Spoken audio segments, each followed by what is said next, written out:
So yung ating unang pag-uusapan, mga kababayan, ay patungkol nga dito kay Marcoleta. Naku po mga kababayan. Ano pong nangyari kay Marcoleta? Mga kababayan, si Marcoleta po ay umiiyak. Umiiyak, galit na galit, gustong mangagat. Parang gusto niya yan sabunutan yung sarili niya mga kababayan kasi nga sabi niya sa Meta at sa mga fact checker, no, yung mga fact checker, yung mga nagche-check ng mga fake news ba o hindi. Mga kababayan, sinisisi niya po itong mga fact checker na kung bakit ang bagal daw ng kilos at ang bagal daw ng trabaho na ipa-take down itong mga page sa Facebook na nagpapakalat ng fake news laban sa kanya. Ayun, Honorio, Miguel Love, shoutout po. And kay Ma'am Josephine Prieto, Vilma Sorilla, hello po. So, ito mga kababayan, no, para sa akin, bago ko i-play yung video na umangal si Marcoleta, isa lang ang masasabi ko. Kahit ako, Senator Marcoleta, biktima din ako niyan. Alam niyo yung sinasabing trolls?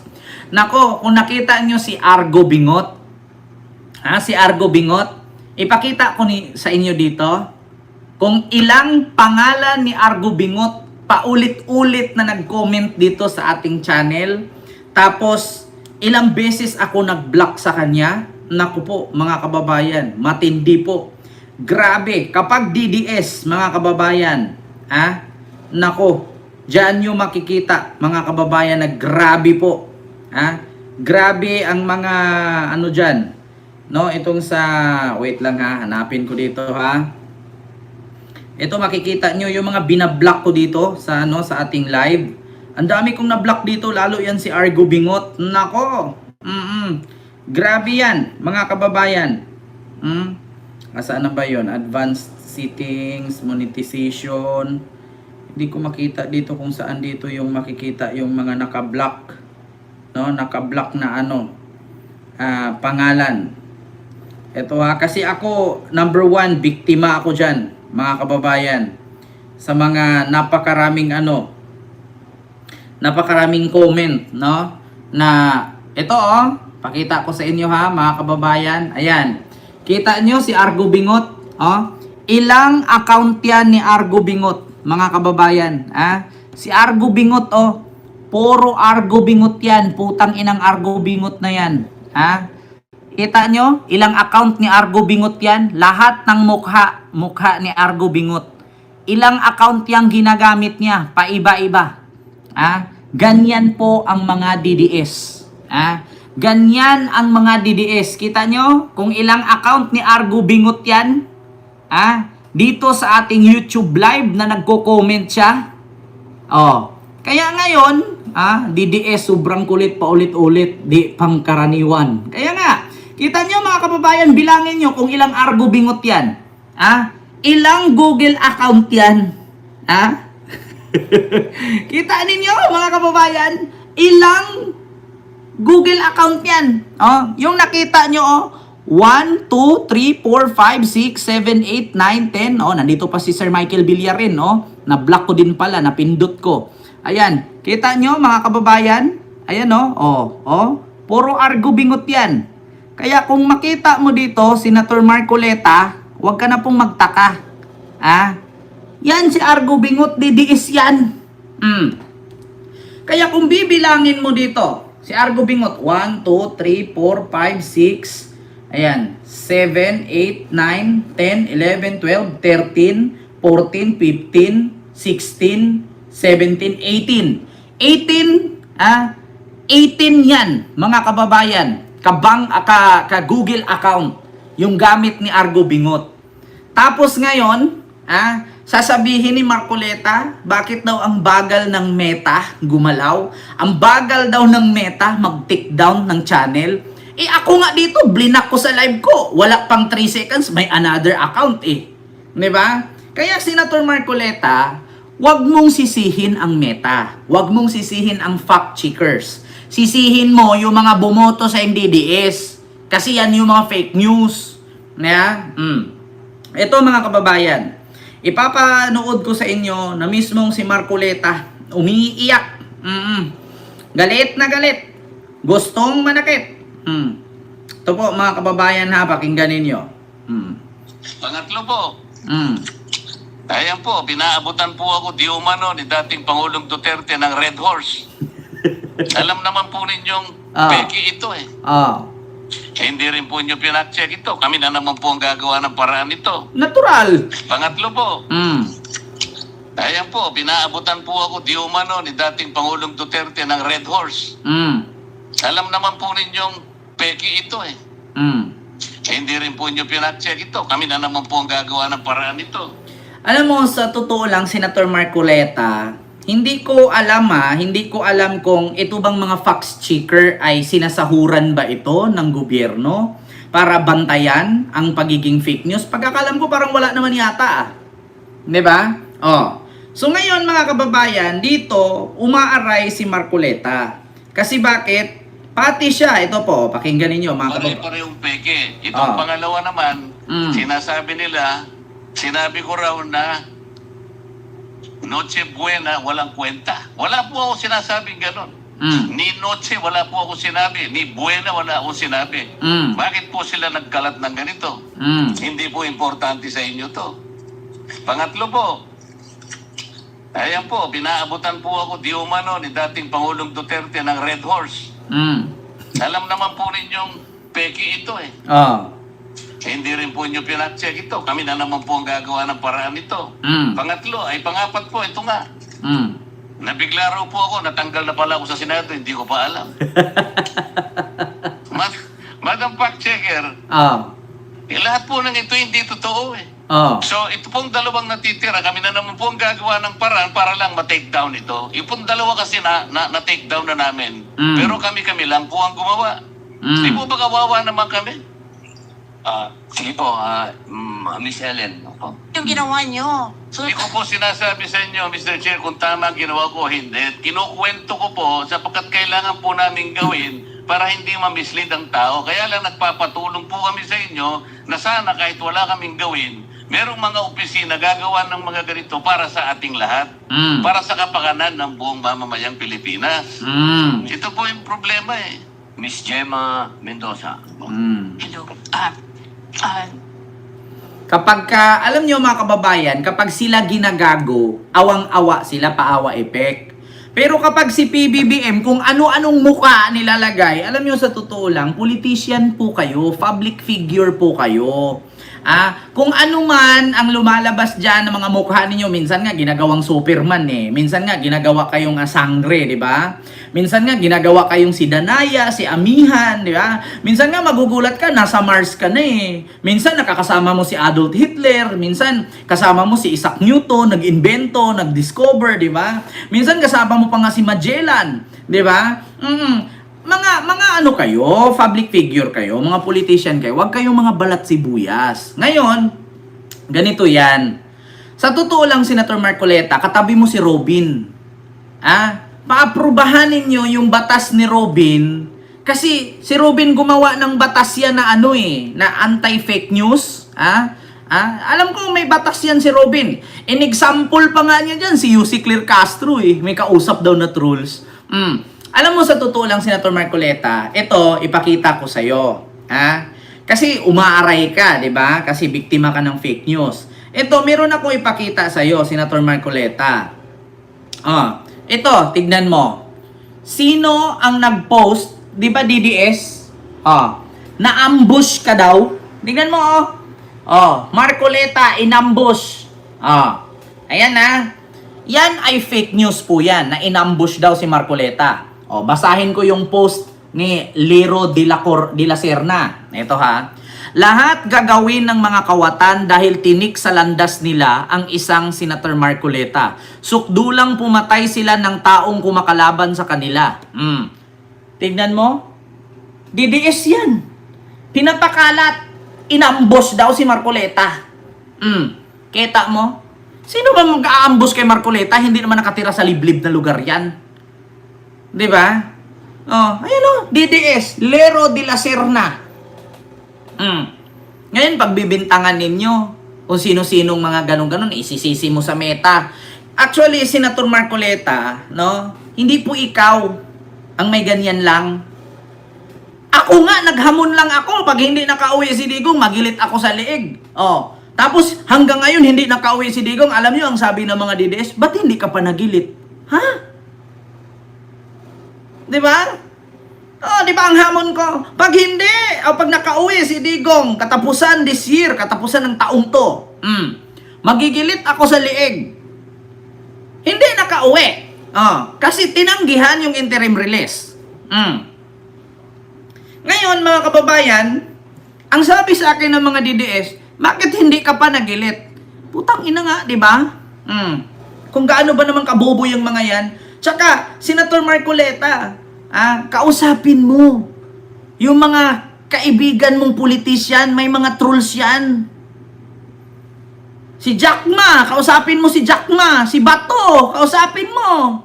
Oh, kahit si Robin, may intel yan. Kausapin mo. Di ba? Halos naman kayo lahat, may mga intelligence kayo eh. Ikaw nga, napatik down, di ba? Kakasabi niya lang. O kami na naman ang gagawa nito. No, yung dalawa kasi, napatik down namin. Yung isa, hindi pa. So, kawawa naman kami. Di ba? May mga kakayahan kayo na magpatik down ng ano. So, ibig sabihin, kayo yung may mga trolls. Di ba? Oh, biruin mo, kaya mong magpatik down ng Facebook account. So, means to say, meron kang trolls. O, di ba lumabas mismo sa bunganga ni Marcoleta? O, kasi, how comes na makapagpa-take down ka ng isang Facebook page kung wala kang trolls? Eto na, mga kababayan. Mismo sa bunganga ni Marcoleta, siya mismo may trolls. Bakit? Paano mo nagawang ipa-take down ang dalawang Facebook page kung wala kang trolls? Ito mga kababayan. Alam nyo, ganito yan, Senator Marcoleta. Meron tawag dito, meron nag-discuss niyan. Paano ka makapagpa-take down ng Facebook? Ito. Ayan. Paano magpa-take down ng Facebook? Trolls. Ayan mga kababayan.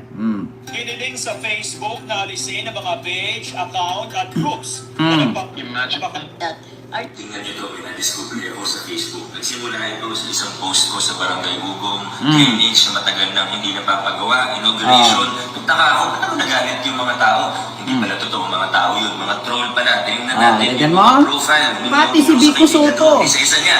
At nakita niya may pagkakapare-pareho yung mga nag-angry reacts at nagkaka-reacts. Ito po, iba-ibang mga post. Pare-pareho yung mga content. Ito, medyo mas obvious. Ito sa multi-purpose, sa may bunga. Ito, pare-pareho yung mga content ng mga profile. At ito yung mas mabigat pa doon. Yung mga profile na yan, sila mismo nakalink sa mga bilihan ng mga troll, ng mga fake accounts. Diba? Ng mga, ano ba tawag dito? Ng mga fake engagement. Sa Facebook, ito na po, may resibo po tayo. Ang tanong, sino kaya gumagawa nito?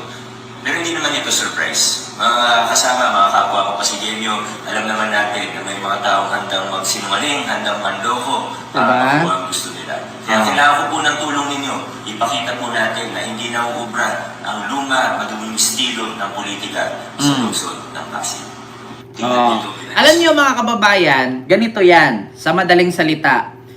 Kapag kasi mayroong page na hindi gusto ng mga DDS, simple lang, paano i-take down yan? Mass report. Kapag ka i-mass report yan for almost 1,000 ka account, halimbawa, si Vice Ganda, katulad kay Vice Ganda, kung naalala ninyo si Rendon Labador, di ba? Yung binira ni Rendon si Vice Ganda, anong ginawa ni Vice? Nagsalita lang siya, baka naman, pakitulungan nyo ako, i-mass report nyo si Rendon. Ubos. Wala agad. Alam nyo, sa totoo lang, nasa followers yan eh. Nasa influence mo yan.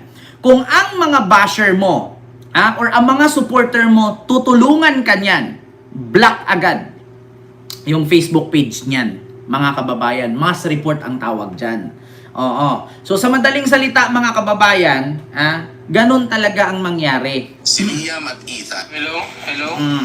So, ako si RJ Liema. Ngayon, magpa-perform tayo paano tayo nang-trace ng Gami account. Alright? So, bale, may isang phone tayo dito. Presentation to, ito yung victim. I-trace natin to kung paano natin siya matitrace. So, bale, meron tayong tools dito. Alright? So, bale, isend natin yung link dito sa kanya. Ano ba? Trolls. Ayan. Sa totoo lang. Hindi ko magamit ang picture at pangalan ko sa Facebook. But for information lang guys, pati po ang phone contacts natin ay monitored na din po ni Meta. Diba? At kahit i-delete nyo pa po yan sa phone ninyo, ay naka-record na po yan sa Facebook. Kaya, So maraming kumakalat. Ayan po, oh. Ayan. Kita nyo? Yan yung mga trolls. Lahat ng cellphone yan, nakakonect sa isang machine.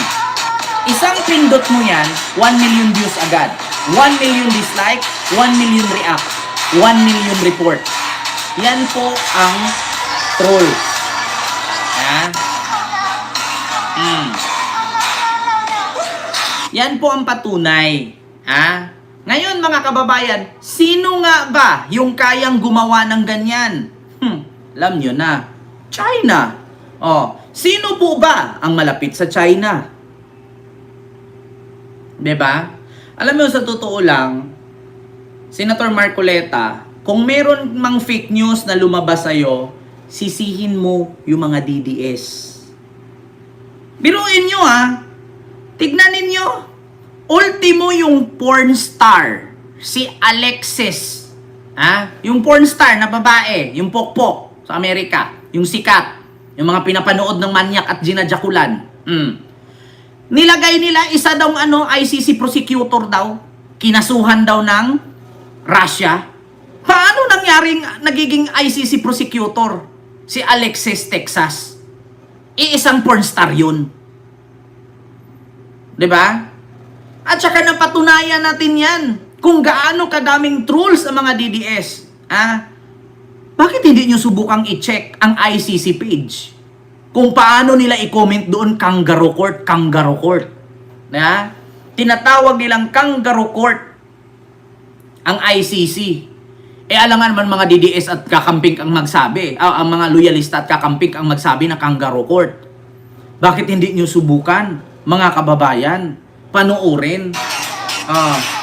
Na halos pinuno nila. Puro record, kangaroo court, kangaroo court. Diba? Tignan niyo, ICC. Ayan, page. Ayan, napuno. Ayan, kangaroo court daw. Kangaroo court. Tignan niyo mga kababayan. Kaya Senator Marcoleta, wag ka na magtaka. Yung former president ba ay willing? At the beginning, I was called from the bank. I wouldn't say the name now. If I could mention the Philippines, what's interesting is, so there's a former Filipino president whose name is Duterte.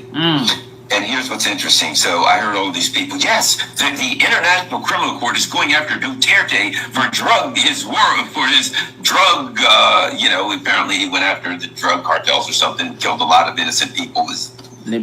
Terrible thing. Okay. But my first, my first thought was, there ain't no way in the hell they're going to go after this guy for killing innocent people. I don't know if you've been paying attention to Palestine and Syria, but that's not something that, at the top of their priority list for injustice, right? Diba? And then I started reading. Duterte's been complaining in the Philippines, saying they're just setting us up to be a proxy against China. We've got to push back. He's been pushed like his daughter or sister or someone. So he's kind of as a former leader, he's like a strong part of this growing coalition that's saying they're setting us up to be a proxy against China, and we're going to get blasted to pieces, and we don't want that to happen, and we don't want to be the next Ukraine. What do you know? Diba? Tignan ninyo. Mga kababayan, nagrereklamo ultimo yung mga political analyst sa ibang bansa. Kasi noong tinatrial si Digong, nagugulat sila doon sa comment section ng ICC Live, puro kangaroo court, kangaroo court. Kaya isa yan sa kadahilanan na si Digong ay hindi makakalabas at hindi makakauwi. dahil sa maling paniniwala ng kanyang mga suporter. Bakit? Wala na ngang alam, mga bobo na nga, kung ano yung nabasa nila at napasok sa isipan, yun na yung kanilang paninindigan. Katulad niyan, merong isang DDS na matino at may utak. Sabi niya, nag-usap-usap, naalala niyo yung lalaki, lumabas doon galing sa korte, sa hearing. Si President Duterte hindi po makalabas kasi nga ang iniisip ng ICC prosecutors na ma-impluwensya siya. Ngayon, biglang lumabas yung babae, nagsisigaw-sigaw.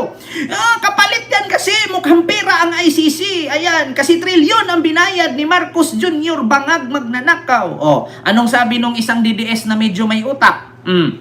Sabi niya, yan, isa yan sa kadahilanan kung bakit si Tatay Digong hindi makauwi dahil sa mga ganyan na mga kasamahan natin. Dapat iwasan natin yan.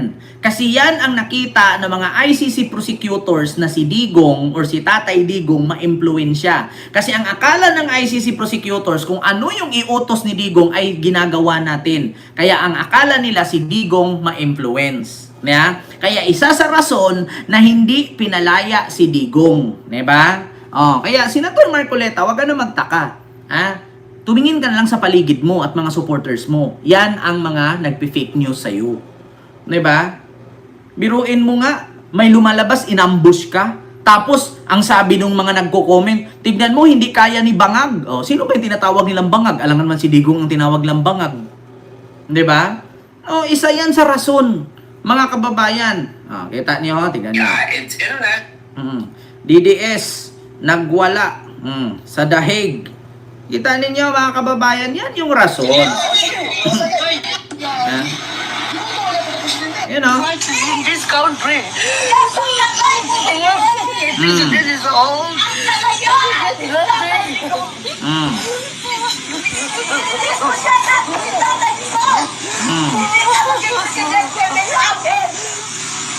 Matter what if what is the defense, how would they defend our defense? Mga kababa. Hindi raw alam ni dating Executive Secretary Salvador Medellea kung nasaan na si dating Ano ba kaya pagka-presidente? Natanawa na siya, tangkalawa na siya, gusto mo yung buhat. Kaya mga tao na nagili. Ako, kami, sumala sa giwan namin. We worship during the morning, we worship during the nights. Diba? We are second tier leaders, masama di sa mo. Sinisisi nila si PBBM sa pagkakulong ni Digong. Alam niyo, sa totoo lang, kapag ang presidente hindi sumunod sa batas, sasabihin ninyo, overpower. Diba? Kapag ang presidente sumunod sa batas, sasabihin ninyo, lumabag. Mga DDS, isa lang ang sasabihin ko sa inyo. Kung halimbawa ako, may warrant dumating sa akin, sasabihin nyo kaya, wag akong hulihin? Sige nga. Mga DDS, tanungin ko kayo. Kung sakali may dumating na warrant sa akin, sasabihin nyo kaya, wag ako hulihin? Malamang sabihin nyo, hulihin kasi hindi ako pabor sa inyo. Diba? Pero kung pabor ako sa inyo, putang ina, dudumugin nyo. Diba? Si PBBM sumunod lang sa utos. Warrant yan eh. Ano bang gagawin kapag may warrant? Pupunitin mo? Tatadyakan mo yung manghuhuli? Di pati ikaw hulihin nun. Diba? Yan ang mahirap sa inyo eh. Isa lang ang sasabihin ko. Maraming abogado dyan na mga DDS. Bakit hindi nyo kayang i-advise yung mga DDS na supporter na katulad ninyo? Diba? Diba mga abogado kayo, bakit nyo hinahayaang sabihin kinidnap si Digong? Bakit hindi nyo i-educate? Kaya isa nga sa rason na katulad kay Marcoleta na nabiktima ng fake news. Kasi bakit? Hindi nyo ini-educate. Minamanipulate nyo at dinadagdagan nyo pa. Hindi nyo ba yun nasabi sa kanila? Ang daming abogado dyan na mga DDS. Alam ninyo na ang nangyari kay Digong ay hindi kidnapping. Saan kayo nakakita ng kidnap na nabibisita ng anak at nakatelevize buong mundo at binabasahan ng warrant? Bakit nyo tinutolerate na ipakalat, di ba, ng mga bobong DDS? Abogado kayo, ang dami yung abogado dyan. Di ba? Bakit hindi nyo ina-advise? Nandyan si Vic Rodriguez, nandyan si Trixie Cruz Angeles, nandyan si Tupacio. Bakit hindi nyo i-correction yan na hindi kinidnap si Digong? Paano kung si Marcos may warrant? Galing sa ICC. Sasabihin nyo rin ba na kinidnap si Marcos? Kaya tignan nyo, pati si Marcoleta na biktima ng fake news, hindi nyo rin tinutulungan. May mga kanya-kanya kayong agenda. Kaya nga sa totoo lang,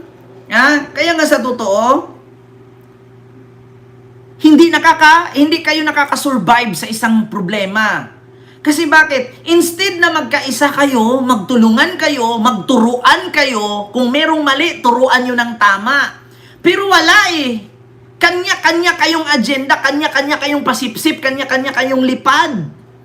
Si Harry Roque, abogado yan. Alam ni Harry Roque, si Sara, abogado yan. Alam ni Sara kung ano ang process ng kidnapping at may warrant.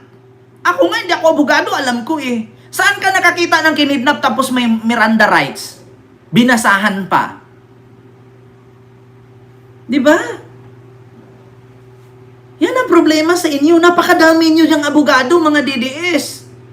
Hindi nyo man lang kinoreksyon. Hinayaan nyo lang na mag-spread ang kasinungalingan at ka-fake newsan na kinidnap si Digong. Si Marcoleta, abogado yan. Bakit hindi yan ikinorek ni Marcoleta? Araw-araw naman siya halos nakikita dyan sa hearing sa Senado. Hindi man lang niya in-announce, correction lang po sa mga supporter ni Pangulong Duterte. Ang nangyari po kay Pangulong Duterte, hinuli po siya sa pamamagitan ng warrant of arrest. Hindi po siya kinidnap. Wala pang 5 seconds yun, no? Hindi nyo ba makorreksyon yan? Bakit hinahayaan yung i-manipulate? Bakit hinahayaan yung ituloy-tuloy yan? Tapos ang isisi ninyo kidnap si Marcos. Eh kung pinakidnap pala ni Marcos, ba't hindi nyo kasuhan? Imbes na subuin ninyo, ngayon nung kayo na biktima, tsaka kayo ngangalngal at maninisi pa kayo. Sisihin nyo pa ang Meta, sisihin nyo pa ang Rappler, sisihin nyo pa ang Vera Files. Na bakit napakatagal umaksyon, kayo pa ang gumalaw. Diba? Eh kayo nga mismo, tinutulirit nyo eh. Andyan si Panelo. Hindi ba kayang i-explain yan? Kung anong kaibahan ng kidnapping sa may warrant? Huwag naman kayo sanang, baka mas may utak pa ako sa inyo. Hindi ako nakapagtapos, hindi ako abogado, pero alam ko yung kidnap. Alam ko yung may warrant. Di ba?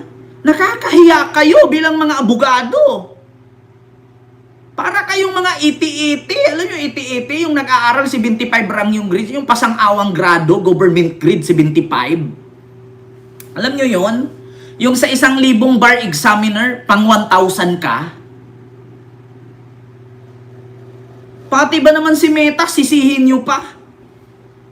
Hindi trabaho ni Meta yan. Kasi hindi naman kayo kilala ni Meta. Putragis na yan. Diba? Imbes na i-correct ninyo yung sinabi ni Sara na kinidnap at ng mga Duterte na kinidnap si Duterte, hinahayaan ninyo na magalit ang taong bayan at mapaniwala sila na kinidnap. Saan kayo nakakita ng kidnapping na gusto pang isama ang asawa? Pero ang asawa ayaw sumama kay walang passport. Saan ka nakakita ng kidnapping na sinamahan ni Mirjaldia na may abogado? Saan ka nakakita ng kidnapping na may police escort na sumama? Sige nga. Paki-explain mga DDS. Alam ko namang hindi kayo bungol. Yeah? Alam kong hindi kayo bulag. Alam kong bobo kayo. Diba? Saan kayo nakakitang kinidnap may kasamang abogado? Kinidnap may kasamang police escort? Kinidnap may kasamang doktor. Sige nga.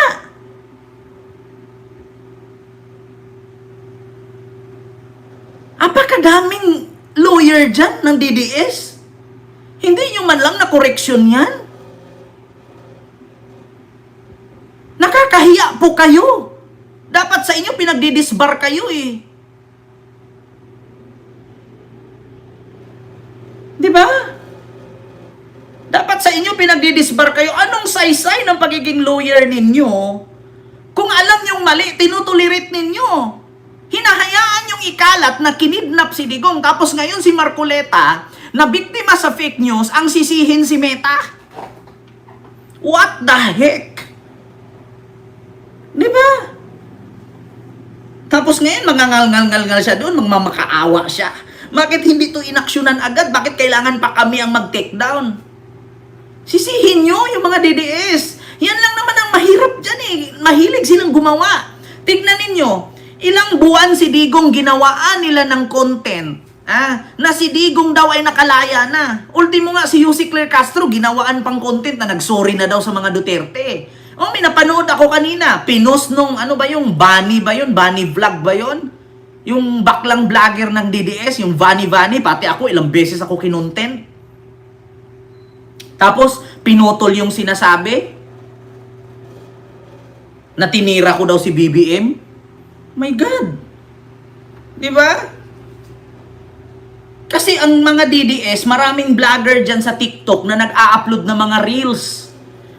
Maraming DDS ngayon na kumikita sa reels. Alam nyo, nagnanakaw ng mga video tapos inire-upload nila sa mga Facebook page nila. Tignan nyo, ako, ang dami kong video, milyon-milyon ang views, pero hindi ko alam na kinuha na pala nila. Ang dami ko, sa Facebook. Napakarami kong lumalabas dyan ng mga pinagsasabi ko dito sa YouTube. Mas maraming views, milyon-milyon views, daan-daan libo. Pinagkakitaan yung video ko na putol. Di ba? Kita nyo yan? Napakadami. Diyos ko naman. Tapos ngayon, sisihin yung Meta. Hindi po kayo ang prioritize ni Meta. Ilang bilyong tao po ang hawak ni Meta. Yeah? Bakit kailangan si Meta pa? Kasalanan nyo yan. Kasi kahit kayo nga mismo, tinutulirit nyo eh. Diba? Lagi kong naririnig, kinidnap si Digong. Napakadami pong abogado dyan na mga DDS. Mga DDS lawyer. Hindi nyo man lang na-correction yan. Saan po kayo nakakita ng kinidnap na binasahan ng Miranda rights? May kasamang abogado, may kasamang police escort, may kasamang bodyguard, may kasamang doktor, hinatid sa kulungan, sa dahig. Yan ba yung kinidnap? Saan ka nakakita ng kinidnap na nakatelevize buong mundo? Nandun ang GMA, ABS-CBN, TV5, Net25, SMNI. Nandun lahat sila. Nakatelevize nung kinulong si Digong. Saan kayo nakakita ng kinidnap na ganon? Sige nga.